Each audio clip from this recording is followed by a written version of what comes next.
back to News Talk and our look at Donald Trump and Hillary Clinton's big wins in New York and what those results mean for the race going forward. The race pivoting now to our area, to Maryland, and to other states throughout the Northeast. Daniel Lippman is here, reporter for Politico and co-author of the must-read Politico playbook. Political analyst Dan Scandling, joining us now here as well.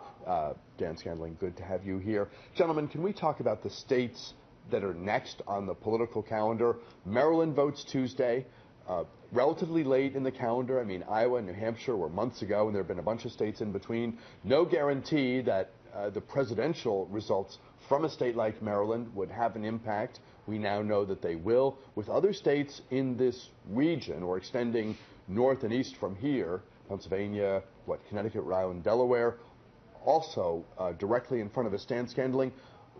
Talk about the temperament of these states and what message they're likely to send, or just what you'll be looking for. Well, Ted Cruz will not do well there at any of those states at all. The real interesting part is going to be, what does Kasich do?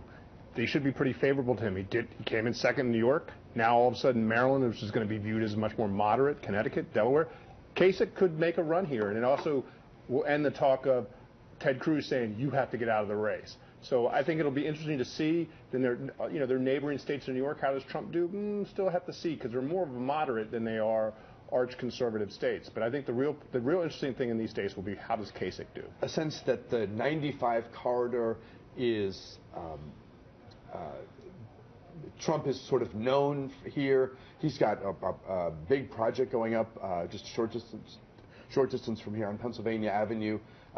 Not in the Cruz wheelhouse. Right, and they're going to be a more moderate, old, established Republicans versus the evangelical Republicans that generally have been the key players in some of these earlier states. What are you expecting as this next round of states gets prepared to cast ballots? You know what? One interesting thing is when you think of the country club Republicans, that is a famous phrase, and you think of, Connecticut and Rhode Island and Maryland, and you don't think of the Ted Cruz, hard right conservatism that appeals to Texas and to lots of conservative voters in Iowa. And so that's going to be one thing I'll be watching. And think about the stiff arm that Republican gubernatorial candidate Larry Hogan gave to all of those social issues during his successful upset win in the governor's race in Maryland a year and change ago. And Larry Hogan's very popular in Maryland. I'm sure all the candidates will be praising his leadership. It'll be interesting to see what he says about the candidates as they move into campaigning in his state, and seeing who how that affects the voters who if Larry Hogan says if he gets behind someone, or if he says nice things about them, a lot of voters might pay attention to that. Dan Scandling, I want to get your thoughts on some of the issues we discussed in segment one. Let me ask you about Bernie Sanders. Is he at a moment where folks say, you punched way above your weight? If you think back to the beginning of this process, did anyone envision a Bernie Sanders being the one guy left battling Hillary Clinton one-on-one? You think about the issues he's raised and the connection he's forged on issues that many people thought should have been part of our dialogue a long time ago. Does he risk that now by, if the perception becomes, you stayed in too long, you weren't in this now, beyond a certain point, it's not about issues, you caused damage to the Democrats' efforts to keep the White House? The Clinton people can say that, but that's bogus. I mean, come on. Bernie Sanders and Donald Trump have both touched a nerve. Hillary Clinton's numbers are atrocious. She is so upside down. The recent poll that came out, the only people that she beats are Donald Trump and Ted Cruz. So if I'm Bernie Sanders' campaign, I'm going to say, this isn't on us. We didn't do this to Hillary. This has been long existing. We're going to keep going until there's no way we can get there. What does he have to lose? He's a sitting senator. He can do what he wants. And he's raised issues that are important to a very big part of the Democratic base. It's the same thing on the Republican side. And it's interesting now that the media, and I don't like to bash the media, has come around and starts to see the same problems that are in the Republican Party are in the Democratic Party. There are huge fissures between the bases of these parties, and they're going to continue to fight for the heart and soul of the parties. Does she double down on her efforts to connect with Sanders supporters who have resisted, who find her not an appealing choice at this moment? I don't know. I think it'll be interesting to see where some of those people go. Do they go vote for a Trump if he's the Republican nominee? Do they stay home? The same questions are going to be asked on the Republican side. Are the moderate people in Northern Virginia going to stay home? I think there's a lot of different stories that are going to play out between now and November. It's going to change every week.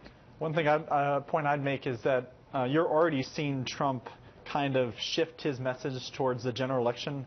Last night in his victory speech, he said Senator Cruz, not lying Ted Cruz, and that was not a mistake. That was an intended, effort to say that he's going to become more of an adult in the race and less use those juvenile remarks that really helped him in the past, but now.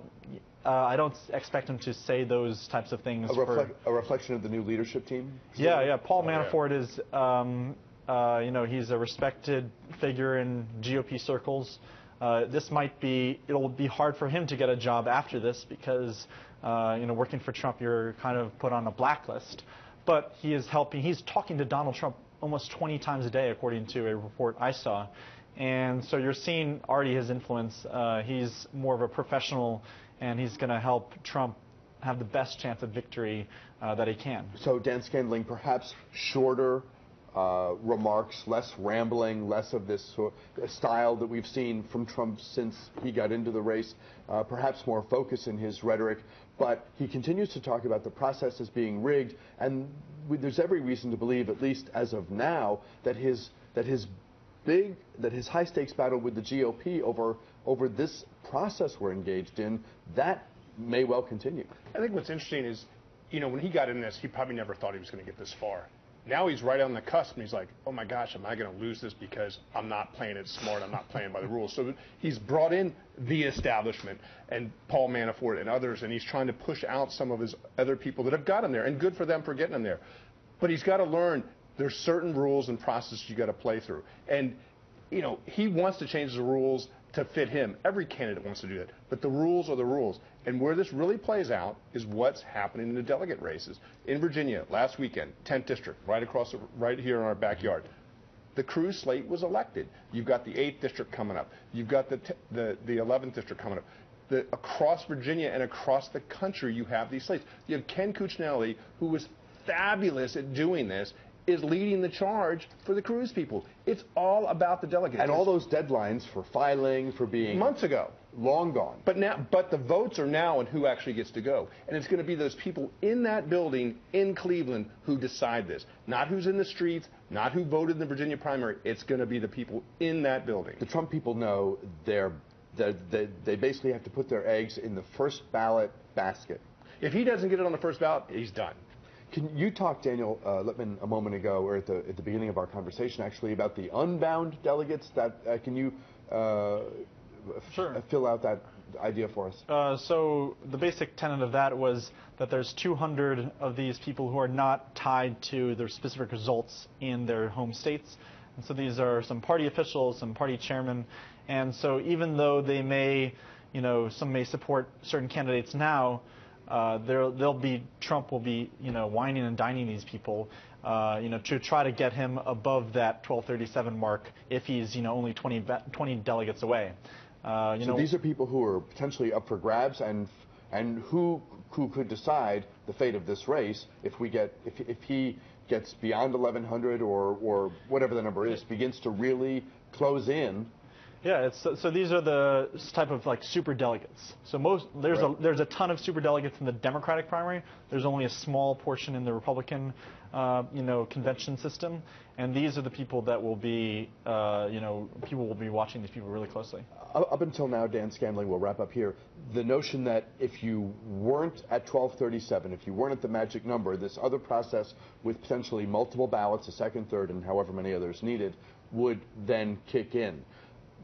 Do you think it's possible that if he's close but not across the line, close to but not across the line, they'll say, you know what, it's a civil war, it's anarchy, it's blowback like we've never seen in the modern era, 1175, 1202, whatever it is. He finished first, he was the front runner the entire way. We better give it to him or we'll our chances of winning in November are shot. But the chances of winning in November, most people would argue they're more shot with Donald Trump than they are with Ted Cruz. And the Cruz people are going to be in the building, not the Donald Trump people. They're going to be the deciders, not the Donald Trump people. Dan Scandling and Daniel Lippman, thanks very much for being with us today. Great conversation. Interesting to see the results out of New York as the race pivots now to the state of Maryland and a handful of others in the Northeast. Thank you, gentlemen. Appreciate your time very much. We'll step aside. We are back, though, with much more right after this. Keep it here.